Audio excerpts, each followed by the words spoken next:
南投有一对少年男女是狗仔的主人，伫大路顶捉伊的狗仔，肉甲拢无咧看车红灯，差一点互车弄着。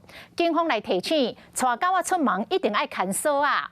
动物若伫咧大路顶乌白撞，危害到交通，或者是造成车祸，主人有民事甲刑事的责任。 民众落雨天驶车伫个路，发现人行道有一只狗仔伫咧撞来撞去，主人对伫咧后壁面，这只狗仔雄雄撞到大路，好危险哦！狗仔撞过大路，加在当时无车经过，紧张刺激情形，就发生伫咧南投埔里西安路。大早日下晡，这只无绑锁法的狗仔伫咧大路酷酷走，看起来真欢喜的款。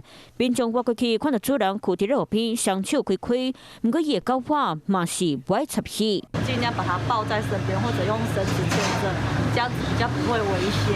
不要造成他人的困扰啊！带狗仔散步，危险的个水里乡有民众骑电动车，狗仔有别连下，不过煞是骑伫咧后座，头前脚踏主人肩胛。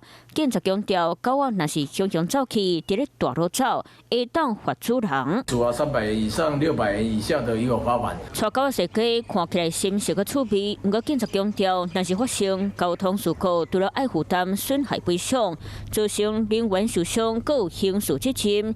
狗仔若是受伤，主人冇责任。犬只在马路上奔跑，也同样触犯到社会秩序维护法以及道路交通处罚条例。 交通所强调，主人带狗仔出门散步，一定拢爱绑手帕，做好安全防护，避免发生意外。Hello， 我是雷亚，想要抢先掌握最及时的新闻资讯吗？赶快订阅、按赞、开启小铃铛，锁定华视新闻 YouTube 频道。